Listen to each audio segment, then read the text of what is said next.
सब जानते हैं कि चीन में राजा, उसके दरबारी और प्रजा सब चीनी होते हैं।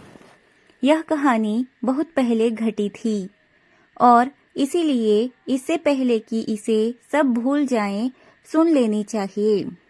राजा का महल पूरी दुनिया में सबसे सुंदर था। वह शीशे का बना था और उसे बनाना बड़ा महंगा पड़ा था। वह इतना नाजुक था कि किसी भी चीज को छूने में डर लगता था और यह एक बड़ा मुश्किल काम था। बगीचे बहुत सुंदर फूलों से भरे थे। जो फूल सबसे ज्यादा सुंदर थे उनमें चांदी की घंटियां थी जो बजती रहती थी। कोई उन्हें देखे बिना निकल नहीं सकता था। राजा के बगीचे में हर चीज बड़ी चतुराई से बनाई गई थी। वह बगीचा इतना बड़ा था कि सबसे बड़ा माली भी यह नहीं जानता था कि वह कितना बड़ा है। चलते जाने पर आप एक सुंदर जंगल में पहुंच जाओगे, जहां के ऊंचे ऊंचे पेड़ गहरे तालाबों में अपने को देखते रहते थे। जंगल समुंदर तक फैला हुआ था। समुंदर नीला और इतना गहरा था कि बड़ी नावें भी किनारे के इतने करीब आ सकती थी कि उन पर पेड़ों की छाया पड़ती थी। यहाँ एक बुलबुल रहती थी जो इतना मीठा गाना गाती थी कि वह मछुआरा जो रोज रात को वहां जाल डालने जाता था इसे सुनकर रुक जाता था और कहता था, हे भगवान, यह कितना सुंदर गाती है। पर वह ज्यादा देर नहीं सुन पाता था क्योंकि उसे काम करना होता था और जल्दी ही वह चिड़िया के बारे में भूल जाता था। पर अगली रात फिर जब वह उसकी आवाज सुनता था तो पहली रात की बात दोहराता था, हे भगवान, यह कितना सुंदर गाती है। पूरी दुनिया से यात्री राजा का महल और बगीचा देखने उसके शहर में आते थे, पर बुलबुल की आवाज सुनने के बाद कहते थे कि वही सबसे प्यारी है। अपने देश लौटने पर वे शहर, महल और बगीचे के बारे में लंबी ज्ञान भरी किताबें लिखते थे, पर बुलबुल को कभी नहीं भूलते थे। पहले अध्याय में ही उसके बारे में लिखा रहता था। जो कविता लिख सकते थे वे उसकी प्रशंसा में लंबी कविताएं लिखते थे कि कैसे गहरे नीले समुद्र के किनारे के जंगल में एक बुलबुल रहती थी। ये किताबें सारे संसार ने पढ़ी। एक किताब राजा को भी भेजी गई। उसने अपनी सोने की कुर्सी पर बैठकर पढ़ना शुरू किया। थोड़ी थोड़ी देर में वह सिर हिलाता जाता था क्योंकि उसे अपने शहर, अपने महल और बगीचे के बारे में पढ़कर बहुत खुशी हो रही थी। पर तभी उसने पढ़ा, पर बुलबुल का गाना सबसे ज्यादा प्यारा है। क्या? राजा बोला, बुलबुल? मैं तो उसे जानता भी नहीं, ना मैंने उसके बारे में सुना है, और वह ना सिर्फ मेरे राज्य में बल्कि मेरे बगीचे में रहती है। ऐसी बातें लोगों की किताबें पढ़ने पर ही पता चलती हैं। उसने अपने मुख्य दरबारी को बुलाया।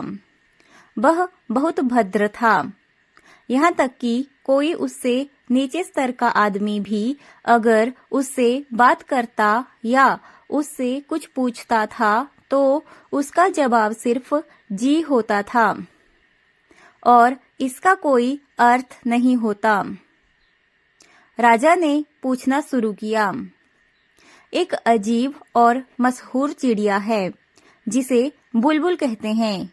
लोग सोचते हैं कि मेरे राज्य में वही सबसे बढ़िया चीज है।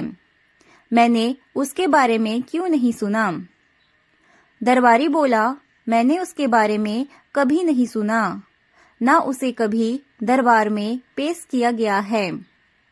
राजा ने मांग की कि उसे आज शाम को आकर मेरे लिए गाना पड़ेगा। सारी दुनिया उसके बारे में जानती है, मैं ही नहीं जानता। दरबारी ने झुककर कहा, मैंने इसके बारे में पहले कभी नहीं सुना, पर मैं उसे ढूंढकर जरूर लाऊंगा। पर यह कहना आसान था, करना मुश्किल। दरबारी पूरे महल की सीढ़ियों में ऊपर नीचे दौड़ता रहा, लंबे गलियारे में भागता रहा, पर जितने लोगों से पूछा कोई बुलबुल के बारे में कुछ नहीं जानता था। वह राजा के पास लौटा और बोला कि किताबें लिखने वालों की पूरी कहानी गप के अलावा कुछ नहीं है। महाराज, आपको हर लिखी बात पर विश्वास नहीं करना चाहिए। एक चीज की खोज और कलात्मक कल्पनाएं अलग होती हैं। यह कहानी है। राजा ने जवाब में कहा, जो किताब मैंने अभी पढ़ी है वह मुझे जापान के राजा ने भेजी है, इसीलिए उसमें लिखी हर बात जरूर सच होगी। मैं आज रात को बुलबुल को सुनना चाहता हूँ। अगर वह नहीं आएगी तो पूरे दरबारियों के पेटों पर भोजन के बाद मुक्के मारे जाएंगे। दरबारी बोला, सींग पे। वह फिर सीढ़ियों पर ऊपर नीचे गलियारे में दौड़ने लगा। आधा दरबार उसके साथ दौड़ रहा था, क्योंकि वे अपना पेट पिटवाना नहीं चाहते थे। वे सबसे बुलबुल के बारे में पूछ रहे थे, जिसके बारे में सारी दुनिया जानती थी, पर दरबारी नहीं जानते थे। आखिर वे रसोई में पहुंचे। वहां एक गरीब लड़की बर्तन मांजती थी। वह बोली, ओह, मैं बुलबुल को जानती हूँ। वह बहुत सुंदर गाती है। हर शाम को मैं समुद्र के किनारे रहती अपनी बीमार माँ के लिए बचा हुआ खाना लेकर जाती हूँ। वह जगह बहुत दूर है, इसीलिए लौटते वक्त जंगल में आराम करती हूँ और तब बुलबुल की आवाज सुनती हूँ। मेरी आंखों में आंसू आ जाते हैं। ऐसे लगता है जैसे मेरी माँ मुझे चूम रही है। दरबारी बोला, सुनो लड़की, मैं तुम्हें रसोई में पक्की नौकरी दिलवा दूंगा, साथ ही राजा को भोजन करते हुए देखने की आज्ञा भी, पर तुम्हें हमें बुलबुल तक पहुंचाना होगा और उसे आज रात को दरबार में बुलाना होगा। आधा दरबार जंगल में बुलबुल को ढूंढने गया। जब वे जा रहे थे तो एक गाय रंभाने लगी। वे लोग चिल्लाए, ओह, बह रही। छोटे से जानवर की आवाज कितनी ताकतवर है, हमने पहले भी सुनी है। रसोई की नौकरानी बोली, वह तो गाय है। अभी हम बुलबुल के रहने की जगह से बहुत दूर हैं। वे एक छोटे से तालाब के पास से निकले। कुछ मेंढक टर्रा रहे थे। राजा का एक दरबारी सांस खींचकर बोला, बहुत खूब, मैं उसकी आवाज सुन पा रहा हूँ। ऐसा लग रहा है जैसे गिरजे में घंटियां बज रही हों। छोटी नौकरानी फिर बोली, नहीं, ये तो मेंढक है, पर अब किसी भी वक्त हमें उसकी आवाज सुनाई दे जाएगी। उसी वक्त बुलबुल गाने लगी। लड़की बोली, बह रही, सुनो सुनो, वह वहां ऊपर डाल पर है और उसने हरी भरी डाल पर बैठी एक छोटी सलेटी सी चिड़िया की तरफ इशारा किया। मुख्य दरबारी बोला, यह कैसे हो सकता है? मैं सोच भी नहीं सकता था कि वह ऐसी होगी। यह तो बहुत मामूली है। कहीं एक साथ इतने ऊंचे लोगों को देखकर शर्म से उसका रंग तो नहीं उतर गया है। नौकरानी बोली, छोटी बुलबुल, हमारा राजा चाहता है कि तुम उसके लिए गाना गाओ। खुशी से बुलबुल ने जवाब दिया और जितना अच्छा गा सकती थी गाया। मुख्य दरबारी ने ठंडी सांस लेकर कहा, ऐसा लगता है जैसे कांच की घंटियां बज रही हैं। इसके छोटे से गले को देखो, कैसे धड़क रहा है। कितनी अजीब बात है कि हमने पहले इसे सुना ही नहीं। दरबार में इसे बहुत पसंद किया जाएगा। बुलबुल ने पूछा, क्या मैं राजा के लिए और गीत गाऊं? उसने सोचा, राजा भी वही है। मुख्य दरबारी बोला, ओ सर्वोत्तम छोटी बुलबुल, मैं बड़ी खुशी से आज रात को तुम्हें राज दरबार में आने का न्योता देता हूँ। चीन के राजा चाहते हैं कि तुम अपनी सुंदर कला से उन्हें मुग्ध करो। बुलबुल बोली, हरे भरे जंगलों में ही यह अच्छा लगता है, पर जब उसे पता चला कि राजा वही सुनना चाहते हैं तो वह उनके साथ महल तक चली गई। वहां हर कमरा चमकाया गया था। सैकड़ों सोने के लैंप चमकीली दीवारों और फर्श पर अपनी परछाई देख रहे थे। गलियारों में बहुत सुंदर फूल खड़े थे, ऐसे फूल जिनमें चांदी की घंटियां थीं। नौकरों के आने जाने से, दरवाजे खोलने और बंद करने से जो झोंके आ रहे थे उनसे वे घंटियां ऐसे बजने लगती थी कि किसी की कही बात सुनाई नहीं देती थी। एक बड़े कमरे में जहां राजा का सिंहासन रखा था, एक सोने की डंडी लगाई गई ताकि बुलबुल उस पर बैठ सके। पूरा दरबार वहां था और उस छोटी नौकरानी को, जिसे अब राजा की रसोई में ऊंची जगह दे दी गई थी, एक दरवाजे के पीछे खड़े होकर सुनने की इजाजत थी। सब अपने बढ़िया कपड़े पहने हुए थे और उस छोटी सी सलेटी रंग की चिड़िया की तरफ देख रहे थे, जिसकी तरफ राजा भी देखकर सिर हिला रहा था। बुलबुल का गाना इतना मीठा था कि राजा की आंखों में आंसू आ गए। जब आंसू गालों पर बहने लगे तब वह पहले से भी सुंदर गाने लगी। उसका गाना लोगों के दिल को छू रहा था। राजा इतना खुश हुआ कि उसने हुक्म दिया कि उसकी सोने की चप्पल चिड़िया के गले में लटका दी जाए। इससे बढ़कर कोई इज्जत नहीं दी जा सकती थी। पर बुलबुल ने धन्यवाद देते हुए कहा कि उसे तो पहले ही बहुत इज्जत मिल चुकी। मैंने राजा की आंखों में आंसू देखे हैं। मेरे लिए वही बहुत बड़ी दौलत है। राजा के आंसुओं में अजीब ताकत होती है और भगवान जानते हैं कि वह बहुत बड़ा इंसान है। फिर उसने एक और गीत गाया। दरबार की सभी औरतों ने कहा कि हमने इससे अच्छा गाना कभी नहीं सुना, और तभी से वे सब मुंह में पानी भरकर आवाज निकालने की कोशिश करती थी, क्योंकि उन्हें लगता था कि तब आवाज बुलबुल जैसी सुनाई देगी। नौकर नौकरानी खुश थे और यह बहुत बड़ी बात थी, क्योंकि नौकर बड़ी मुश्किल से खुश होते हैं। बुलबुल बहुत सफल हो गई थी। दरबार में उसका अपना पिंजरा होना था। उसे सुबह शाम दोनों वक्त घूमने जाने की इजाजत मिली थी, पर 12 नौकर उस बेचारी चिड़िया की टांगों में बंधे रेशमी रिबनों को कस कर पकड़े रहने वाले थे। ऐसे बाहर जाने में क्या मजा आता। पूरा शहर उस कमाल की चिड़िया के बारे में बातें कर रहा था। जब भी दो लोग गली में मिलते तो ठंडी सांस भरते और एक कहता बुल और दूसरा कहता बुल। दोनों एक दूसरे की बात समझ जाते।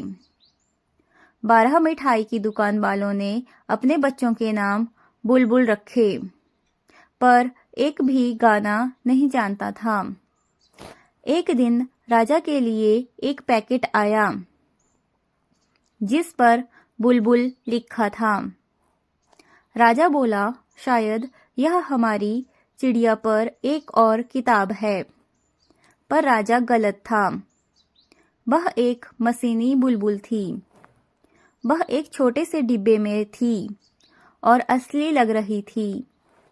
वह सोने और चांदी से बनी थी और उसमें हीरे, लाल, हरे, बेशकीमती रत्न जुड़े हुए थे। जब उसमें चाबी भरी जाती थी तो वह असली बुलबुल वाला एक गाना गाती थी और जब वह गाती थी तो उसकी छोटी सी चांदी की पूंछ ऊपर नीचे होती थी। उसके गले पर एक रिबन बंधा था जिस पर लिखा था, जापान के राजा की बुलबुल चीन के राजा की बुलबुल से घटिया है। पूरा दरबार बोला, यह सुंदर है। जो दूत उसे लेकर आया था उसे फौरन सर्वोत्तम राजकीय बुलबुल देने वाले का खिताब दिया गया। सब बोले, इन दोनों को साथ साथ गाना चाहिए। दोनों ने गाया, पर वह उतना अच्छा नहीं रहा क्योंकि असली चिड़िया अपने ढंग से गा रही थी और जो मशीनी चिड़िया थी उसकी छाती में दिल की जगह सिलेंडर लगा था। राजकीय संगीत शिक्षक ने कहा कि यह इसकी गलती नहीं है, यह बिल्कुल वक्त से चलती है। यह मेरे संगीत विद्यालय की तरह है। फिर मशीनी बुलबुल को अकेले गाना पड़ा। सब मान गए कि उसका गाना असली बुलबुल के गाने की तरह सुंदर था।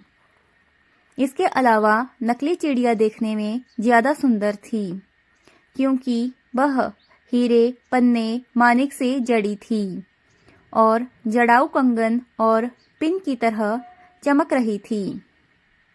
मशीनी बुलबुल ने 33 बार गाना गाया और फिर भी नहीं थकी।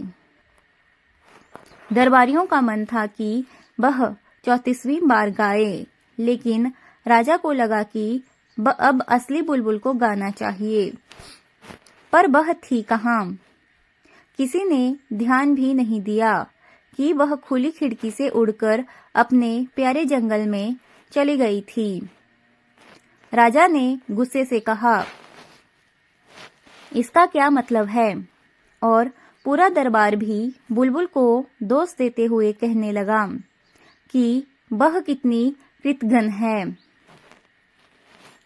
फिर भी अच्छी चिड़िया तो मौजूद है, उन्होंने कहा और मशीनी चिड़िया ने फिर एक बार गाना गाया। वही गाना था क्योंकि वह दूसरा गाना तो जानती ही नहीं थी, पर वह बड़ा मुश्किल गाना था, इसीलिए दरबारियों को अभी याद नहीं हुआ था। राजकीय गाने के मास्टर ने चिड़िया की तारीफ करते हुए कहा कि वह असली चिड़िया से सिर्फ देखने में ही नहीं बल्कि अंदर से भी बेहतर है। महाराज और लोग अब जानते ही नहीं हैं कि असली बुलबुल पर निर्भर नहीं किया जा सकता। उसका कुछ नहीं पता कि वह क्या गाने लगे, जबकि मशीनी बुलबुल का सब कुछ तय होता है। बस एक ही गाना तय है, दूसरा नहीं। इसके बारे में सब कुछ बताया जा सकता है। हम इसे खोल कर देख सकते हैं, इंसानी सोच की तारीफ कर सकते हैं। जिसने इसमें गोल घूमने का यंत्र लगाया, फिर वापस वैसे ही बंद कर सकते हैं जैसा होना चाहिए। पूरा दरबार एक सुर में बोला, बिल्कुल, मैं भी यही सोच रहा था। फिर यह तय किया गया कि राजकीय संगीत शिक्षक आने वाले इतवार को लोगों को नई बुलबुल दिखाएंगे। राजा को लगा कि उन्हें भी चिड़िया की आवाज सुनने का मौका मिलना चाहिए। उन्होंने सुना और ऐसे खुश हुए जैसे ज्यादा चाय पी ली हो। सब कुछ चीनी था। उन्होंने अपनी उंगलियां आसमान की तरफ उठाते हुए कहा, ओह!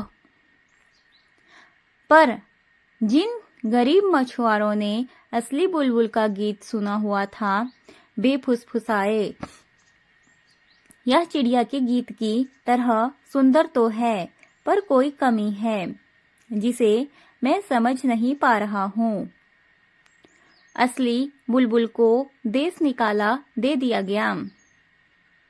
मशीनी बुलबुल को राजा के पलंग के पास आराम करने के लिए रेशमी तकिया दिया गया। उसे जो तोहफे मिले थे उसके आसपास रख दिए गए। उनमें सोना और कीमती रत्न भी थे। उसे सर्वोच्च राजकीय रात की मेज के गायक का पद और बाईं ओर का पहला नंबर दिया गया।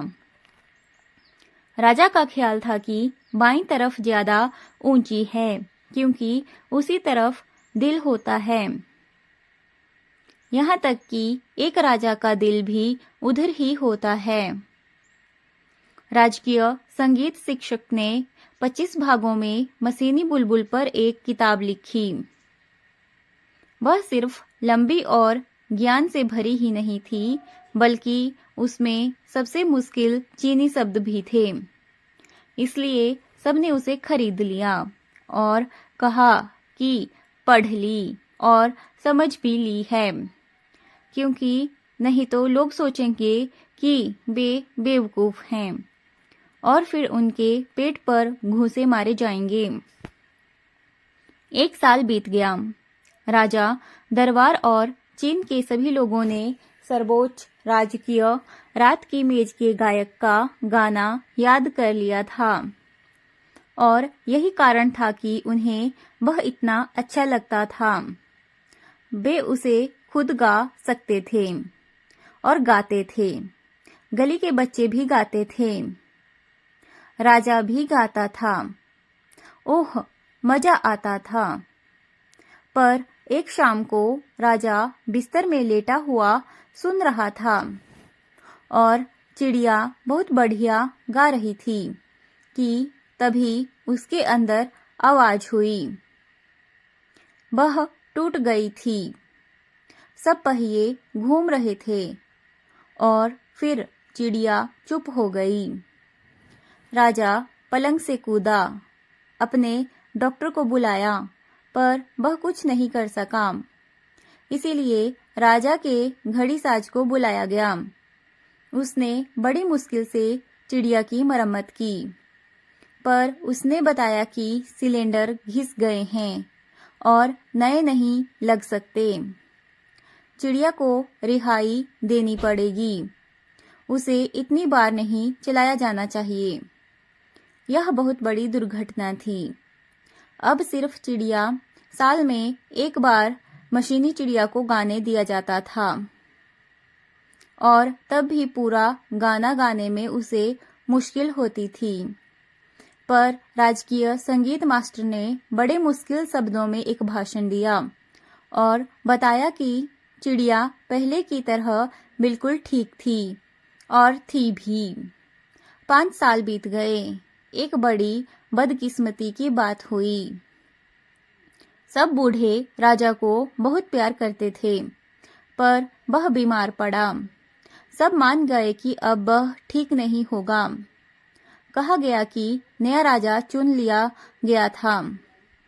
जब लोगों को सड़क पर मुख्य दरबारी मिलता तो वे राजा का हाल पूछते थे, पर वह सिर हिलाकर सिर्फ एक शब्द कहता, जी। राजा अपने सोने के पलंग पर पीला और निर्जीव सा पड़ा था। सारे दरबारी सोच रहे थे कि वह मर ही गया था और वे नए राजा के पास जाने और उसको इज्जत देने में लग गए। सारे नौकर गलियों में गप्पे मार रहे थे और सारी नौकरानियां कॉफी पीने में लगी हुई थी। पूरे महल की हर मंजिल पर काले कालीन बिछा दिए गए थे ताकि मरते हुए राजा को किसी के पैरों की आवाज से परेशानी ना हो, और इसीलिए पूरे महल में जितनी हो सकती थी उतनी चुप्पी थी। पर राजा अभी मरा नहीं था। अपने बड़े सोने के पलंग पर पड़ा था। रंग पीला था और वह हिल डुल भी नहीं रहा था। लंबे लंबे मखमल के पर्दे खींचे हुए थे। एक खिड़की खुली थी और उसमें से आती हवा में पर्दों के छोर हल्के हल्के हिल रहे थे। चांद की चांदनी राजा पर और मशीनी चिड़िया के हीरों पर पड़ रही थी। राजा मुश्किल से सांस ले रहा था। उसे लग रहा था जैसे कोई उसकी छाती पर बैठा था। उसने आंखें खोली। वहां मौत बैठी थी। उसने राजा का सोने का मुकुट पहना हुआ था। एक हाथ में सोने का राजदंड था, दूसरे में राजकीय झंडा। पर्दों के बीच से अजीब चेहरे राजा की तरफ देख रहे थे। कुछ चेहरे डरावने और बदसूरत थे और कुछ मामूली और दयालु। ये राजा के अब तक के किए हुए कर्म थे, जिनमें कुछ अच्छे और कुछ बुरे थे। मौत उसकी छाती पर बैठी थी और वे उसे देख रहे थे। पहले एक फिर दूसरा फुसफुसाकर पूछ रहे थे, तुम्हें याद है? और वे ऐसी बातें बता रहे थे जिनके डर से राजा के माथे पर ठंडा पसीना आ गया। नहीं नहीं, मुझे याद नहीं है। यह सच नहीं है, राजा चिल्लाया। वह विनती करने लगा, संगीत संगीत, चीनी घंटा बजाओ, जिससे मुझे इनकी बातें सुनाई ना दें। पर चेहरे बोलते रहे और मौत पक्के चीनी की तरह हर कही हुई बात पर सिर हिलाती रही। राजा ने कहा, ओ सोने की चिड़िया, गाओ गाओ, मैंने तुम्हें अपने हाथों से सोना और अमूल्य रतन दिए थे और अपना सुनहरी स्लीपर तुम्हारे गले में लटकाया था। गाओ, कृपा कर गाओ। पर मशीनी चिड़िया वैसी ही चुप खड़ी रही, क्योंकि उसमें चाबी भरने वाला कोई नहीं था और ऐसे में वह कैसे गा सकती थी। मौत खोपड़ी के खोखले छेदों में से राजा को घूरती रही। महल में डरावना सन्नाटा था। सहसा एक सुंदर गीत ने सन्नाटा तोड़ दिया। वह बुलबुल थी, जिसने राजा की बीमारी और परेशानी की बात सुनी थी। वह उसकी खिड़की के बाहर एक डाल पर बैठकर गा रही थी, जिससे राजा को आराम और उम्मीद मिले। जैसे जैसे वह गा रही थी, पर्दों से झांकते चेहरे गायब होने लगे। राजा के कमजोर शरीर में खून तेजी से बहने लगा। खुद मौत ने गाना सुना और कहा, छोटी बुलबुल, कृपा करके गाती जाओ। बुलबुल ने पूछा, क्या तुम मुझे अपना सोने का राजदंड दोगी? क्या तुम मुझे राजा का झंडा दोगी? सोने का मुकुट दोगी? मौत ने एक एक गीत के बदले में एक एक चीज दे दी। फिर बुलबुल ने शांत गिरजा घर के बगीचे में जाकर गाया, जहाँ सफेद गुलाब खिलते हैं, जहाँ सफेद फूलों के खुशबूदार पेड़ हैं, जहाँ की घास आने वाले दुखी लोगों के आंसुओं से हरी है। मौत को अपने बगीचे की इतनी याद आई कि वह ठंडे सफेद कोहरे की तरह खिड़की से बाहर उड़ गई। धन्यवाद धन्यवाद, राजा ने फुसफुसाकर कहा। ओ दिव्य चिड़िया, मुझे तुम याद आ गई हो। मैंने तुम्हें अपने राज्य से निकाल दिया था, पर तुम फिर भी आ गई और तुमने मेरे लिए गाया। तुम्हारे गाने से मुझे सताने वाले बुरे भूत पिशाच गायब हो गए और स्वयं मौत मेरा दिल छोड़ गई। मैं तुम्हें क्या इनाम दूं? बुलबुल ने कहा, आपने मुझे पहले ही बहुत इनाम दे दिए। मैं कभी नहीं भूल सकती कि जब मैंने आपके लिए पहली बार गाया था तो आपने मुझे अपनी आंखों के आंसू दिए थे और एक कवि के दिल के लिए बेशकीमती हैं। पर अब आप सो जाओ ताकि आप ठीक और ताकतवर हो जाओ। मैं आपके लिए गाती हूँ। छोटी चिड़िया गाती रही और राजा शांतिपूर्वक सोता रहा। जब वह उठा तो उसकी खिड़की में सूरज चमक रहा था। अब उसे ऐसा नहीं लग रहा था कि वह बीमार है। उसका कोई भी नौकर नहीं आया क्योंकि उन्होंने सोचा था कि वह मर गया होगा। पर बुलबुल वहीं थी और गा रही थी। राजा बोला, तुम्हें हमेशा आना पड़ेगा। जब तुम चाहोगी मैं तभी तुमसे गाने को कहूँगा और इस मशीनी चिड़िया के मैं टुकड़े टुकड़े कर दूंगा। बुलबुल ने जवाब दिया, ऐसा मत करना। मशीनी चिड़िया जितना अच्छा गा सकती थी उसने गाया। उसे रखे रहिए। मैं महल में अपना घोंसला नहीं बना सकती। मुझे मेरी इच्छा से आने दें। मैं आपकी खिड़की के बाहर डाल पर बैठकर आपके लिए गाऊंगी। मेरे गाने से आपको खुशी मिलेगी। मैं सिर्फ उनके बारे में नहीं गाऊंगी जो खुश हैं, बल्कि दुखी लोगों के बारे में भी गाऊंगी। मैं आपके आसपास अच्छा बुरा जो होता है सबके बारे में गाऊंगी, पर फिर भी आपसे छिपी रहूंगी क्योंकि एक गाने वाली चिड़िया बहुत दूर दूर तक उड़ती है। मैं गरीब मछुआरों की कुटिया में जाऊंगी और किसानों की झोंपड़ी में भी। मैं आपके महल और दरबार से बहुत दूर दूर तक जाऊंगी। मैं आपके मुकुट से ज्यादा आपके दिल को प्यार करती हूँ, पर यह भी मानती हूँ कि मुकुट में पवित्रता की गंध होती है। मैं आऊंगी, आपके लिए गाऊंगी, पर आपको एक वायदा करना होगा।